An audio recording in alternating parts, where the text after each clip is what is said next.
Bom dia, meus irmãos. Sejam bem-vindos a mais um devocional. Eu tenho gostado demais de viver esses momentos. Deus é muito generoso. Deus nos dá uma tarefa na vida que em algum ponto do convite é um desafio. Depois você vê que aquilo é um remédio. Primeiro para você, depois através da alegria que o remédio te causa para os outros. Então, me alegra demais ter essa vontade de desmistificar o alcance, a influência e a bênção que é andar com Deus, sabe? Porque o Maicon, de uns anos atrás, não fazia ideia do quão bom era. E não é uma coisa religiosa, não é o que se parece, não é o que é para muita gente. Então, antes da gente entrar em oração, sinto vontade de quebrar isso com você, porque às vezes a gente olha para as pessoas e a forma como as pessoas fazem as coisas e a gente diz: "Ah, mas essa forma como a pessoa faz não é bom para mim". Mas isso diz sobre a vida daquela pessoa. E E a forma como vai ser o seu jeito de conexão, de sentir a presença de Deus, de relacionar-se com Deus, ela é única. Ela é única. E eu vou dizer para você, todos os caminhos convergem em você conectar-se diretamente com Deus. Então, tem uma mudança numa frase muito popular que eu gostaria de fazer com você, que é assim, ó, todos os caminhos levam a Deus. Eu acho que essa frase, ela é real, ela tem uma realidade dentro disso, mas ela é falsa em você achar que o caminho em si já é uma ligação com Deus. Não, isso não é verdade. Todos os caminhos levam a Deus é no sentido de você pode fazer todas as tentativas disponíveis da terra de caminhar por si mesmo, de se conhecer por si mesmo, de se tratar por si mesmo, de fazer um processo de transformação por si mesmo. Você pode fazer, você pode tentar todas as terapias, você pode tentar todas as religiões, você pode tentar. E, e Deus vai dando pistas para você de que Ele está num passo adiante, um passo adiante, um passo adiante. Então, na verdade, Deus te conquista em qualquer caminho que você esteja. Essa é a frase correta. Deus pode liberar um chamado independente do caminho onde você está. Deus pode despertar você do adormecimento dos sentidos espirituais em qualquer ambiente. E o mistério desse chamado é entre você e Deus, nos seus clamores mais internos. Então, em qualquer caminho, Deus pode convidar você.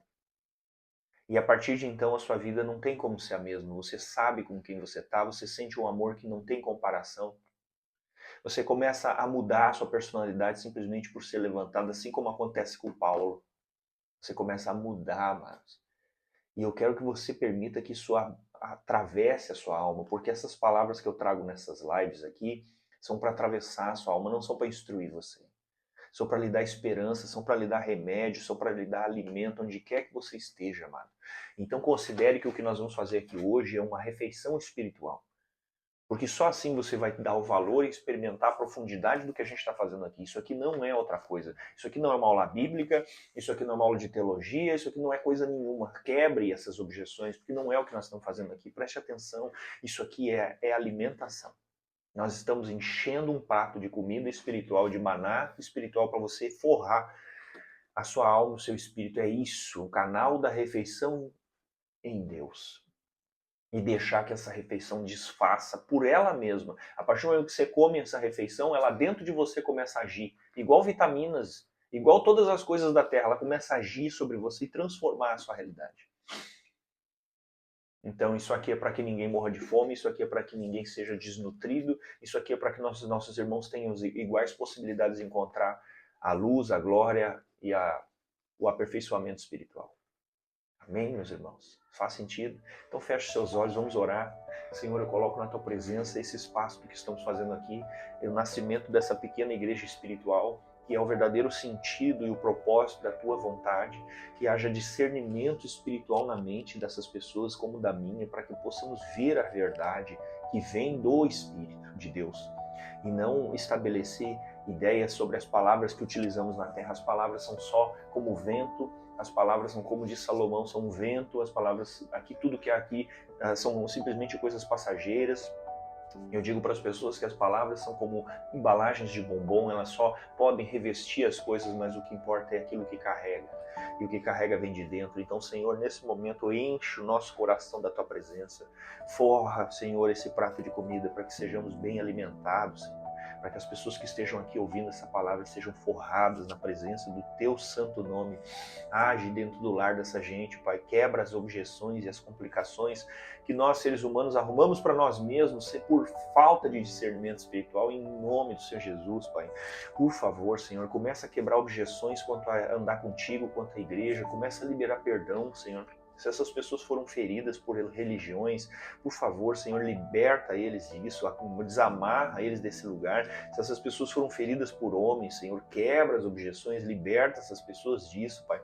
Se essas pessoas foram feridas por pais, Pai, quebra as objeções, liberta elas disso, Senhor. Se essas pessoas foram feridas por abandono de mãe, quebra, Senhor, liberta essas pessoas disso em nome do Senhor Jesus, Pai, para que esses adultos comecem a se tornar adultos de verdade, Senhor. Eles precisam assumir as suas dores e entregá-las a Ti, reconhecendo seu lugar em meio à criação, adorando a Ti, porque quando nós lutamos contra a nossa história, estamos lutando contra Ti, Senhor, porque de alguma forma, pelo Teu mistério, nos deu essa vida em meio a essas pessoas. Amém. Permaneça um pouquinho de olhos fechados, deixa isso tudo se mover aí. Entenda que o espiritual é vivo.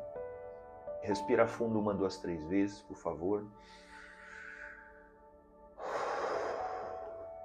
Mais uma vez. Só mais uma vez.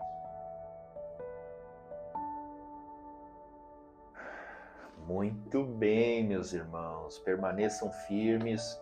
A nossa palavra é rápida, mas ela é poderosa.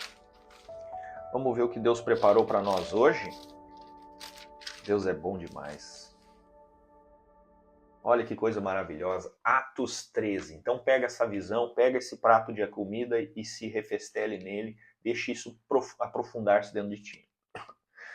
Havia na igreja de Antioquia profetas e mestres. Barnabé, Simeão, chamado Níger, Lúcio de Cirene, Manaém, que tinha sido criado com Herodes, o tetrarca, e Saulo. Olha o time. Enquanto eles estavam adorando o Senhor e jejuando, o Espírito Santo disse: pega isso, experimenta isso. Separem-me agora Barnabé e Saulo para a obra a que os tenho chamado.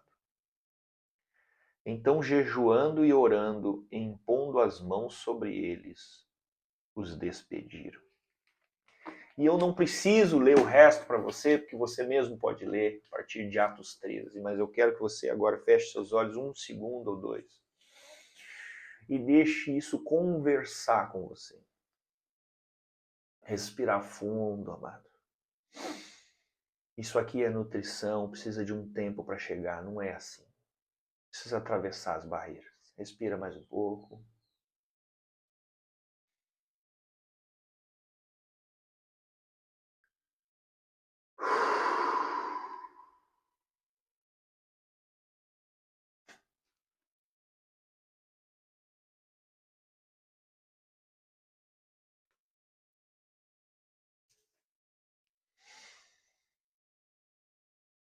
Só mais um pouquinho.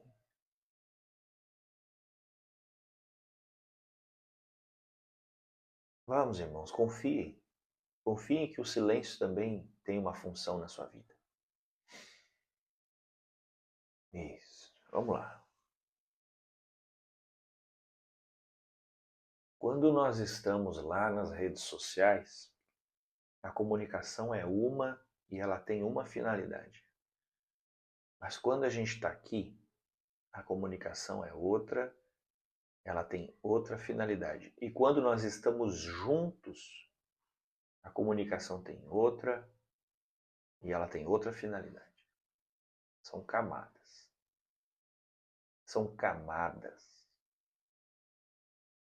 Então esse nosso vídeo aqui, ele vai ter ali de 12 a 18 minutos. E precisa, esse é o tempo de uma refeição bem feita. Você não vai fazer uma refeição em menos do que esse tempo. Não deveria, não deveríamos. Às vezes a gente faz, mas não deveríamos. Por quê? Porque a gente está perdendo alguma coisa na experiência quando a gente simplesmente engole tudo. Então, uma das dificuldades de lidar com um livro espiritual, que está todo esbugalhado, mas é o que eu mais gosto. Eu gosto da capa. Tem outras Bíblias. Tem uma ali maravilhosa. Mas é tentar engolir o que tem aqui. É presumir que eu sei o que Deus quer de mim. Essa é a coisa mais grotesca e mais complexa que a gente pode fazer. É confundir, é presumir que a gente sabe o que Deus quer de nós.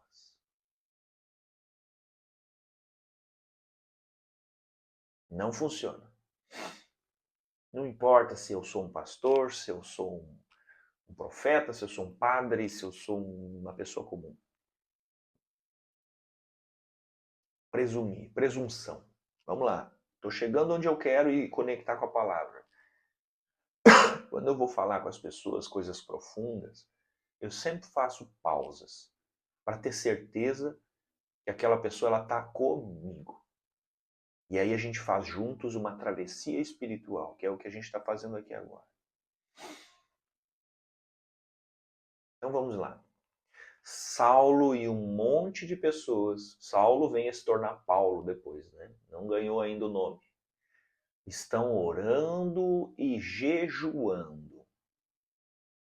Adorando, orando, jejuando. Se você já viveu isso, você sabe como isso é bom. Mas eu recomendo que você viva, né? Um momento de oração, uma comunhão, uma vigília, uma coisa assim, onde está todo mundo quebrantado, todo mundo assim tocado pelo Espírito Santo de Deus. É bom demais, amado. Adorar, viver uma comunhão com Deus em grupo é bom demais. É bom demais. Lembrando que Saulo é um homem duro, extremamente religioso, e ele foi tocado por Deus. Então, dentro da fala inicial desse vídeo, Deus pegou ele no caminho onde ele estava. Agora esse homem já está sendo perseguido pelos caras, pelos religiosos que ele representava. E está se acostumando a descobrir o que ele faz com essa vida nova, já que ele foi tocado e convertido. Então ele está convivendo com um monte de gente desconhecida, que são discípulos de Jesus, discípulos de Deus e Cristo. Porque Cristo foi pegando um aqui, Cristo foi pegando um ali.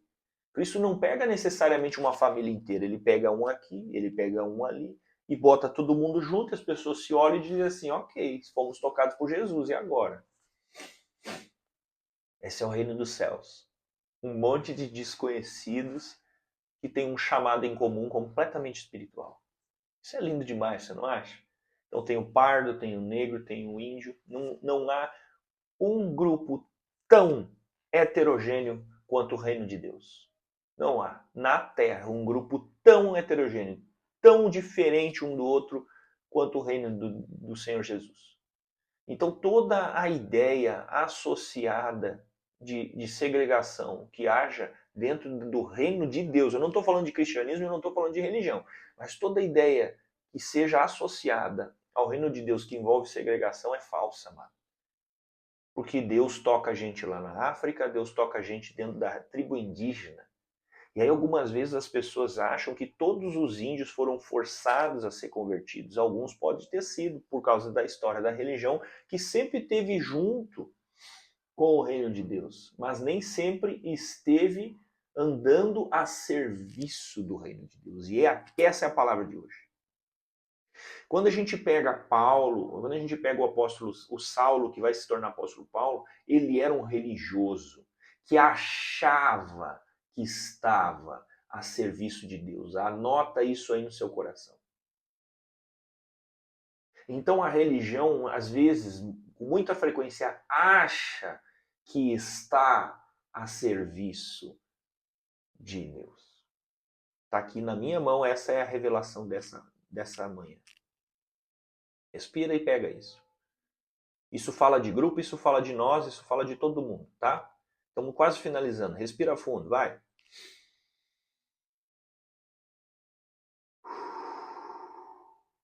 Então, quando Jesus vem, ele desfaz todos os planos dos seres humanos que prepararam as coisas por vontade própria. Porque Deus é vivo, Deus é vida. E Deus não responde a servos, os servos respondem a Deus. E ele levanta quem ele quer. Então, independente dos erros, olha a magia e o poder, a força de Deus. Né? Essa palavra magia, eu estou falando num sentido figurativo em relação a Deus. O poder de Deus. Ele vai, dentro do erro e dos acertos ou não de um missionário religioso, ele vai levantar lá no meio daquela confusão alguém e vai tocar espiritualmente aquela pessoa e aquela pessoa vai entender. E aquela pessoa vai passar a servir ao reino de Deus e não aos homens. Pode ser um índio aqui, um povo indígena. Independente do que aconteceu, a pessoa está vivendo um processo dos mais graves ou abusivos do planeta Terra. E ainda que todos ao redor estejam equivocados, Deus pode se apresentar para um daqueles membros e levantar ele e dar discernimento espiritual e ele passa a servir o reino de Deus. E esse pode ter sido um escravo, pode ser uma pessoa que tenha servido a outros povos, pode ser alguém de dentro de um campo de concentração. Aquela pessoa começa a mudar, ela é tocada espiritualmente.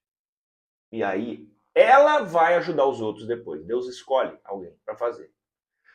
Pode pegar um político e fazer a mesma coisa, pode pegar alguém de qualquer religião, pode ser budista, pode ser de uma matriz africana, pode ser lá dentro de qualquer lugar e ele toca, levanta aquela pessoa e aquela pessoa ela não tem mais escolha, ela é tocada por um tipo de amor, amados, que arrebata. É uma coisa fantástica demais. E se você já foi tocado, você sabe do que eu estou falando.